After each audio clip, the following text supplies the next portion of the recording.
Gosh, damn. Google Drive. Hello and good afternoon, everyone, and welcome to Jennifer's Perspective. And today, my very special guest is Mr. Juan P. Barrientez. He is a returning guest of the Next Step Financial Partners, LLC, Tax and Accounting Services. And Juan Barrientez is a CPA and an accountant, and he is actually here today to teach us on bookkeeping versus accounting CFO services. And make sure you have your notebook, pen, something to write with, something to write on, and pay close attention and welcome to class. And Mr. Barrientez, the microphone is all yours. All right. Well, good day, everyone. Thank you, Jennifer, for having me on again. It's always a pleasure to speak with you. And just for clarification, I am not a CPA. You're not? I am not a CPA. I do hold a master's degree in financial accounting. A master's degree in accounting and financial management, but I'm not actually a CPA. I am studying to be a enrolled agent with the IRS, but just for clarification there. So, okay. Let's see. I'm trying to get the next screen up. Well, what are you teaching us today? Today we're going to be talking about bookkeeping versus accounting versus CFO services.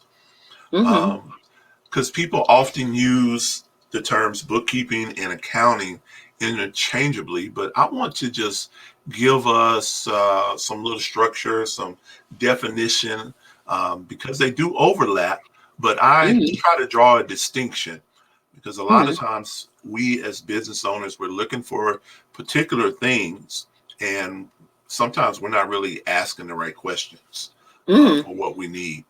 So as we just take a few moments to talk about, again. Oh, go ahead. Can I ask you a question? You have a Master's of Accounting and Financial Management with distinction, from the DeVry Institute, and you're a graduate of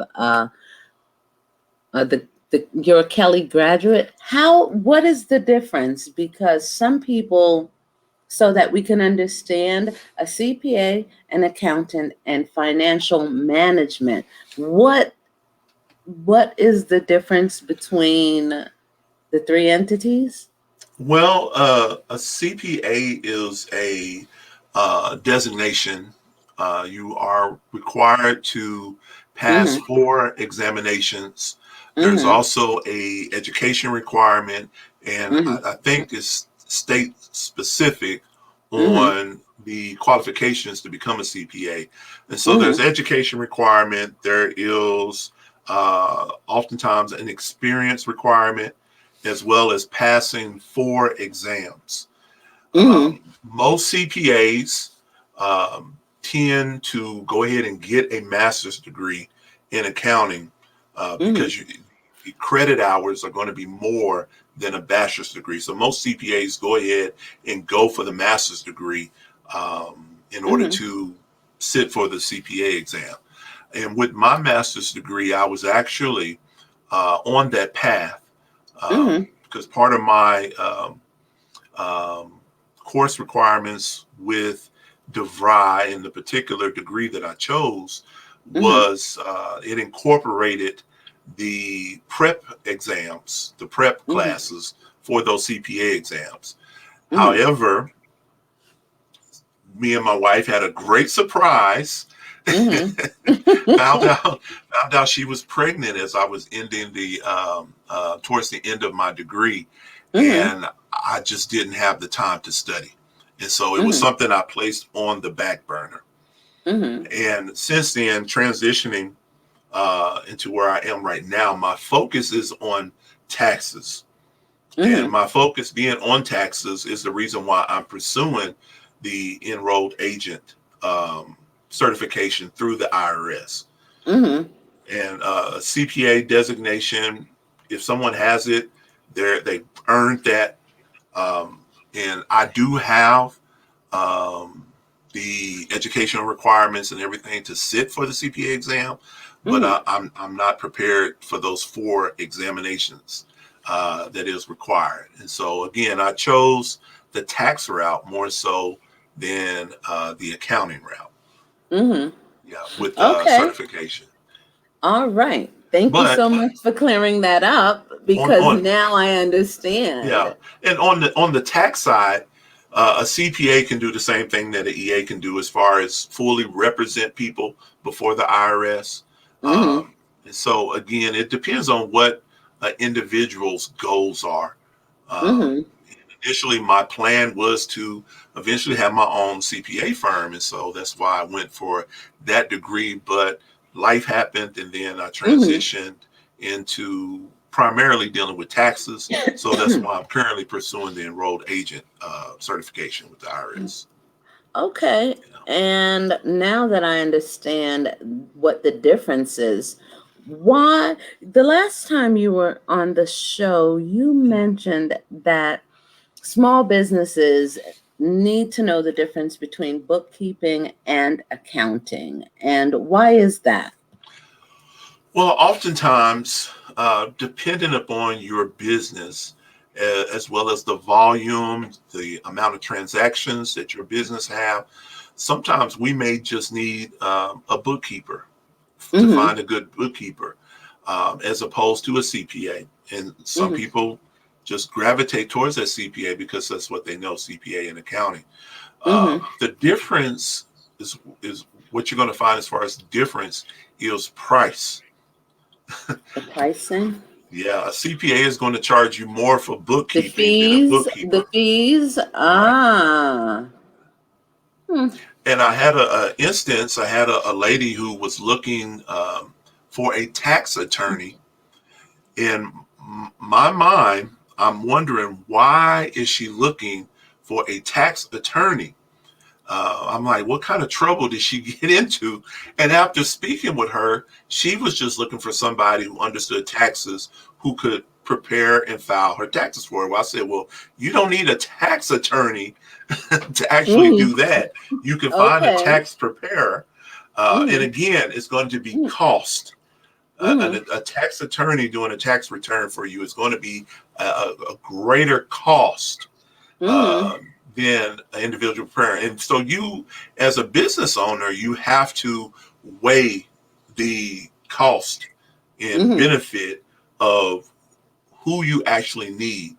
Mm-hmm. Again, bookkeeping, depending on where you are in your business, you may just need a bookkeeper. You may need a CPA, but that's something you have to determine for yourself. But asking the right question is very essential because there is a cost associated with credentialing and the credential designation of a CPA. Okay. Okie dokie. Well, now you have, I see you have your webinar set up. And can you add it from your end? I cannot add it from Let me my end. see something if I do this. Wow. Oh, for real? Share. Now I have the document, I guess. You may just be Application able to window. change the screen.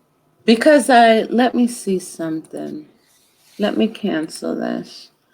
If I do this, Yeah, it should can be you? one of those. There we go. There we go. And again, thank you for having me and allowing me to just share this presentation with you. You're Um, welcome. Thank you. Thank you. Thank you for coming back and thank you for taking the time my pleasure, to my pleasure. do the presentation. And so, with bookkeeping, bookkeeping is mainly related to identifying, measuring, and recording financial transactions. Bookkeeping, the object of bookkeeping is to keep the records of financial transactions. Administratively is focused on recording financial transactions. Mm-hmm. Bookkeeping deals with past events. It deals with historical events in the business there. Mm-hmm. Okay. And so bookkeeping is always looking back, is past focus. Whereas with accounting, accounting is a process of summarizing, interpreting, and communicating financial data. It Mm-hmm. is subjective, giving you business insight based on the bookkeeping information. And the Mm-hmm. objective of accounting is to gauge the financial situation and further communicate that information to relevant authorities, whether they're internal or external. And so, accounting for me is Mm-hmm. taking that historical data that is gathered from bookkeeping and analyzing it, putting together the financial statements, looking at various ratios and numbers that have to do with the business. But again, we can't do accounting without the bookkeeping. There has to be Mm-hmm. bookkeeping in order to have accounting, which is why I say they overlap. But I often like to, again, show some distinction between the two. Mm-hmm. And so, again, accounting analyzes that historical data. And then CFO service, Chief Financial Officer, they actively assess and manage the financial risk of a corporation by looking at their current and future compliance and growth opportunities. They provide oversight of accounting as well as tax and other regulatory compliance issues. They play a role in operations, research, development, contract negotiations, human resources, and sales and marketing. And so CFO services goes a step further than accounting and begins to look at the future as well as compliance, what Mm-hmm. is ahead. And so, bookkeeping, I see that as focusing on the past. Accounting analyzes that data, and then CFO services uh, begin to look forward and make those projections based Mm-hmm. on all that information. And again, they overlap, but I do like to draw a distinction because where you are in business may determine the type of services that you seek out.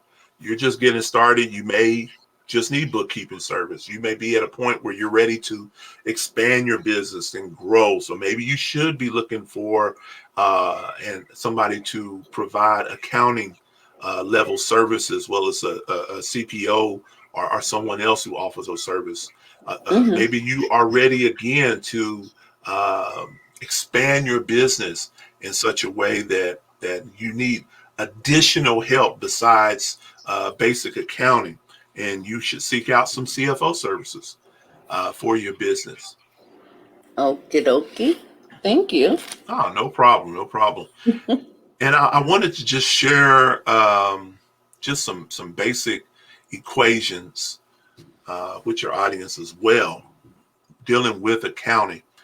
Because I'm one who constantly preaches and try to teach us business owners about knowing their numbers, and that Mm-hmm. begins with again that begins with bookkeeping, knowing your numbers. And Mm-hmm. the accounting equation itself is the formula that is used to establish the balance sheet. And so transactions that we have in our business affects the balance sheets. And so assets that we have in business equals liabilities plus owner's equity. Okay, and Mm-hmm. assets are all the things that the company owns, the property, the cash, inventory, accounts receivable, any equipment. Um, Liabilities are the obligations that we must pay, whether lease payments, merchant account fees, accounts payables, or any other debts that we may have. And the equity in the company is the portion that actually belongs to the owner. If shareholders are part of the company, then stockholders' equity will fall into this category. And so transactions that we have in our business will affect this formula in one way or another. And this is the basic accounting formula. And we as business owners, We have to know our numbers, and our numbers matter. One of the numbers that we need to know is what our net income is. Net income equals our revenues minus expenses. Revenues are the sales or other cash inflow that come into our business. Expenses are the costs that are incurred in order to generate that revenue. And so we need to know what our net income. In a sense, our net income is solopreneurs who I often deal with. Our net income is actually what we're paying taxes on. Okay, To some degree, okay. to some degree. And so Is it basically like when you get your check, you get the gross, and then there's the net, and basically the gross is what you made before taxes, and the net is the take home pay. yes, that's one way to look at it. Mm, Gross, yes. Yeah, you can look at it like that. Uh, Gross income, again, would be the total income.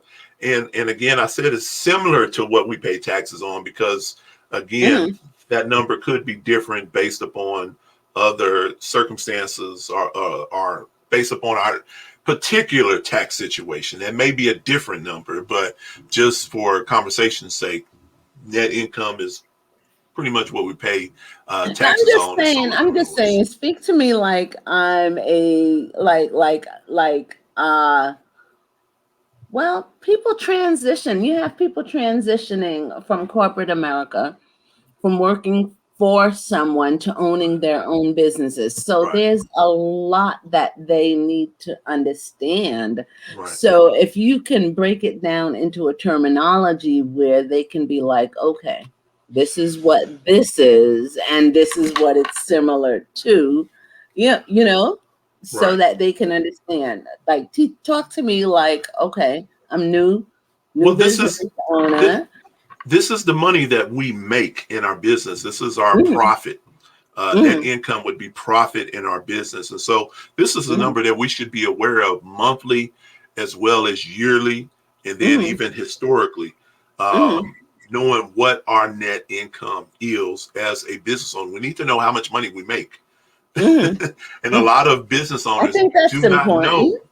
I Yeah, think that is important. a lot of us business owners do not know how much money we make. And so even understanding what our revenues are and our expenses, we can Mhm, begin to look at the different sections of this particular formula. One way to increase our net income is to either mhm. increase our revenue or increase our expense. Decrease our expenses. We don't want to increase our expenses. So, Okay. uh, so Oh, good. again, knowing those numbers can Mhm, help us make decisions. And there's a couple of other equations that I want to share also. mhm, Um, the break even point. Break even point equals sales minus fixed costs minus variable costs. And the break even point would be ultimately zero profit.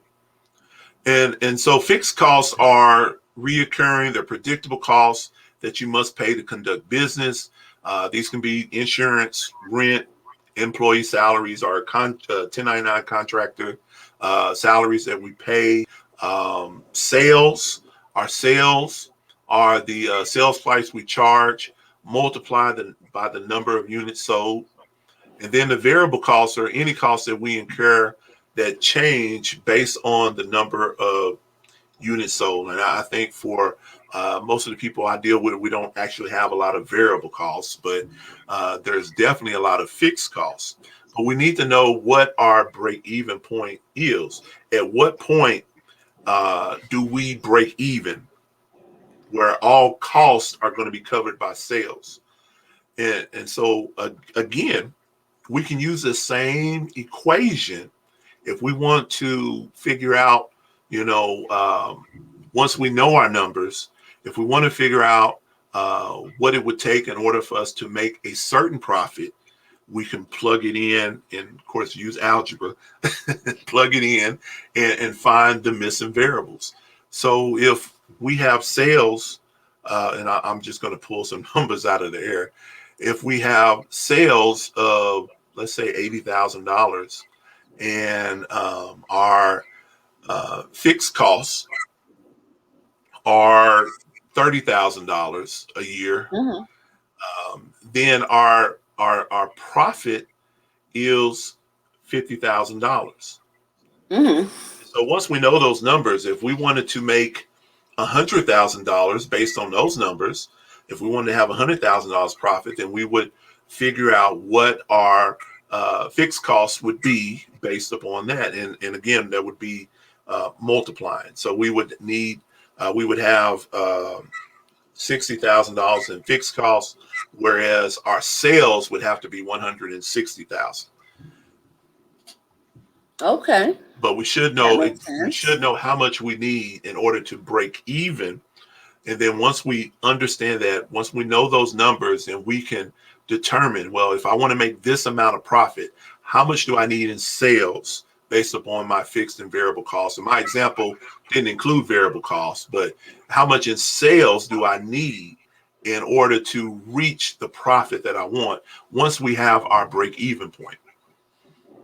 And so Okay. it's very important for us to know. And of course, my niche is life coaches, Christian life coaches, consultants, course creators, and so knowing how much we generate in income from our clients over the course of a year, we can begin to calculate those fixed costs that we have to do business, as well as those variable costs that are associated with how many clients we may have.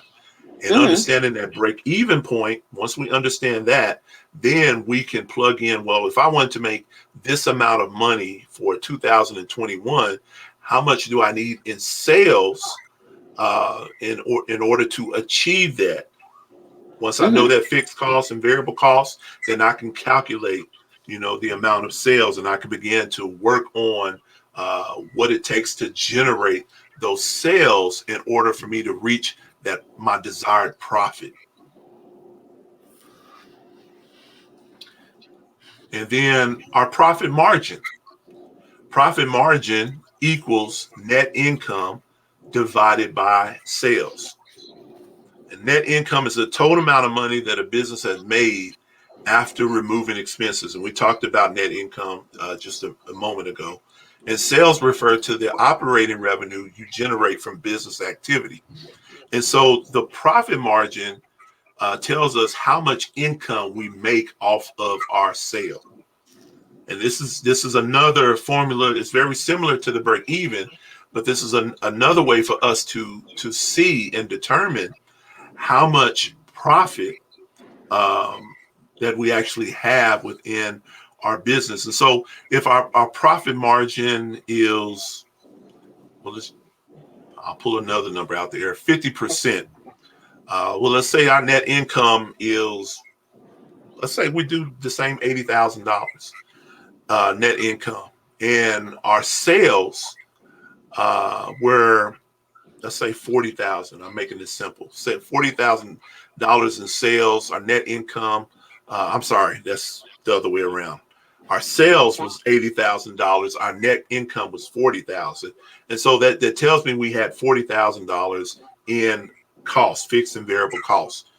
But our profit margin is 50%, which means that uh, for each dollar that I make in sales, 50% or 50 cents will be net income. That's the profit margin. Mm-hmm. Okay. And so understanding these numbers, and of course, there are a ton of other accounting formulas that we can use to analyze our numbers that we receive from bookkeeping. So once we have our bookkeeping in place, we can begin to use accounting to analyze that historical data and make decisions. All right. Some decisions may be, in order for me to make more money, maybe I need to reduce expenses. Maybe I can find the same quality product from a different vendor at a lower price. With maybe I should focus on increasing my revenue Maybe I can't decrease expenses, but maybe I should focus on increasing my revenue. How can I obtain more revenue in order to increase my net income? And again, changing my profit margin. If I can find cheaper product from a different vendor, and I say with the same quality, because cheaper, less inexpensive, we don't necessarily have to sacrifice quality. But if we can find that and change our profit margin, even just 5%, 5% difference in profit margin. And I shouldn't be pulling numbers out of my head like that, but based upon that 5% earlier, um, well, I can't figure it out in my head right now, but Okay. Well, you could just it stick makes to a the difference. presentation. Stick to the It makes a presentation. difference. It's money, money that we've already brought in our business. And again, if we can make that shift in our profit margin, it makes a big difference. And I just have to know what 5% is on 80,000. Okay, yeah, it's $4,000, and so that can make a big difference. $4,000 in additional um, sales, all things being the same. And so $2,000 of that, at 50% profit margin is extra income. So again, having our accounting, our bookkeeping in place as business owners allows us to analyze our accounting numbers, our bookkeeping numbers, to make decisions. And a lot of times we as business owners, solopreneurs, the last thing we want to do is to worry about keeping our books weekly, monthly, however you choose to do it. And we often procrastinate. And then when it's time to do it, we've got 3 months worth of bookkeeping to do. But for those 3 months, we don't even know if we're truly making a profit. We don't know how much it is. And so getting a handle on our numbers as business owners, solopreneurs, is essential, not only to understanding how much you make or how much you have made, but even, growing, even scaling. We have to have that foundation. It doesn't just happen. We have to have bookkeeping in place and analyze those numbers. All right. And hopefully that gives some clarity. Because again, I look at bookkeeping, accounting a little different. CFO services is another step, but they all they all overlap, right? We can't do accounting without bookkeeping. We can't have a true CFO services without knowing accounting, without the bookkeeping. And so it begins with knowing our numbers. And that's why I preach and teach to business owners all the time that you need to know your numbers. You need to know them. Okie dokie. Well, thank you. And thank you so very much. Thank you. It's a pleasure. Oh my gosh, this was really informative, because now most business owners will know to keep accurate records. Like hire a bookkeeper, someone to keep the books, and hire someone else to do the taxes. And sometimes that could be the same person. Somebody who keeps your books may be able to do your taxes. Somebody who does taxes, I do taxes, but I also offer bookkeeping services. Okay, then. Okay. Yeah, and we have to as business owners see it as an investment and not as an expense. Not something you have to pay, but something you invest in, because knowing those numbers again is so essential to growing your business and maintaining profitability in your business. See it as an investment and not an expense. That is, listen, anything that you do to invest within the company and invest within your business, I think that that is always an asset, Right. especially to new business owners and entrepreneurs. And I think this was a really great presentation. Thank you. Now, you're coming back next week. Can you just give us a little, just tell me what you'll be teaching on next week? Well, let me see. I forgot. Well, I know we had spoken about several things, Mm-hmm. and I don't remember off the top of my head. Okay, then Um, let's take a look. but let me pull up my. Uh, I like this presentation. well, thank you, thank you, You're welcome. Listen, clarity is always good. thank you. Yeah, I had wrote it down somewhere, and I forgot where I Let me wrote see it. something.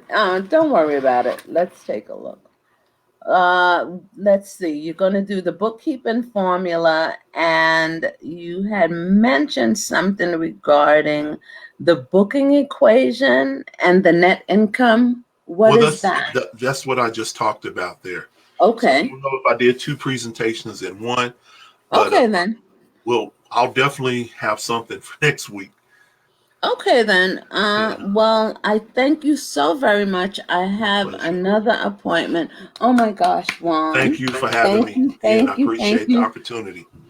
You're welcome. Honor and respect. Thank you so Thank very you. much. Listen, happy Black History Month. Yes, And listen, we got to big each other up and acknowledge each other, and learn yes, to celebrate each other instead right, of competing with each other or right, finding faults with each other. right. And thank you so much for sharing your wisdom, knowledge, and Thank you. information My pleasure. with us. And we'll see you again next Thursday All right. at 11:30. Okay. Listen, I was speaking to what was her name? To Marcia Harris. Okay. Now, Marcia Harris is an author. And Marcia Harris has written 3 books, and she was like, Jennifer, the gentleman that you had on regarding the accounting and the bookkeeping, she was like, oh my god, that is so interesting. And she just kept sharing the video, and she was sharing the video and sharing the video. And I'm saying to myself, like, this is something that I think people, because she's also new in business, and the pandemic has caused 98% of America to adapt and readjust and Right. rethink their future. And she found, like, she was just hanging on your every word. That's wonderful. You know, So I deal with two subjects that most business owners really, it's not their what they love to deal with, but uh-huh. when we understand how they affect our business, then Hmm. the antennas go up. They start listening. With the Listen. bookkeeping and then taxes. Once we understand how they affect us, Hmm. then it begin it because we're saving money, we're keeping more money in our pocket, and so that's Hmm. the interesting part of the bookkeeping and taxes. Hmm. Yeah. Now, the thing is that I was at a meeting early this morning, and they had 2 topics that was on the table. And the topic was the PPP Hmm. and the what is that? The EID. EIDL. The Yes. EIDL. Can you tell us what is the difference between the PPP and the EIDL? The Paycheck Protection Program, the PPP loan, is for businesses who have been affected by the pandemic. Mm-hmm. Um, it's a way for them to maintain or secure workers. And what's Mm-hmm. interesting about the PPP is for a lot of solopreneurs, those who don't have employees, if you file a Schedule C, then more than likely you qualify for a PPP loan if you were in business before February 15th of 2020. So you can be a 1099 contractor. You can do Uber, Lyft. You can be a solopreneur and work for yourself who does not have employees, and you still can qualify for the Paycheck Protection Program, the PPP loan. The PPP loan is not credit based. The EIDL is credit based, but for a lot of my niche clients, uh, a lot of them, most of them, qualify for a PPP loan. And the interesting thing about the PPP loan is that it can be forgiven. And so ultimately, it is free money. It's free money. And all you have to do is meet the qualifications and apply. And then 8 weeks later, apply for the forgiveness. It's a separate application process, but they're going to ask primarily for the same information. And so the terms of the loan, if it's not forgiven, is 2 years at 1%. 2 years at 1%. You're not going to find a better loan than that. And that is a program of the Small Business Administration. But most solopreneurs will qualify for 100% forgiveness because it's based on the same number as the loan is based on. Okay. And I am not as familiar with the economic injury disaster loans, the EIDL, as I am with the PPP, but I do know that the economic injury disaster loans are credit based. And I know in this time, a lot of people are hurting. And so one thing that may be hurting is our credit. And so if you have employees, definitely look into a PPP loan. If you are a solopreneur without employees, look into getting a PPP loan because, again, that's free money. But if you have a bigger business and you are in need of funds to operate, look into the qualifications of the EIDL loan. And again, I'm not as familiar with that as I am the PPP because a lot of my clients qualify for PPP. And so my focus has been helping them get, like I said, I call it free money. Free money. You can't beat that.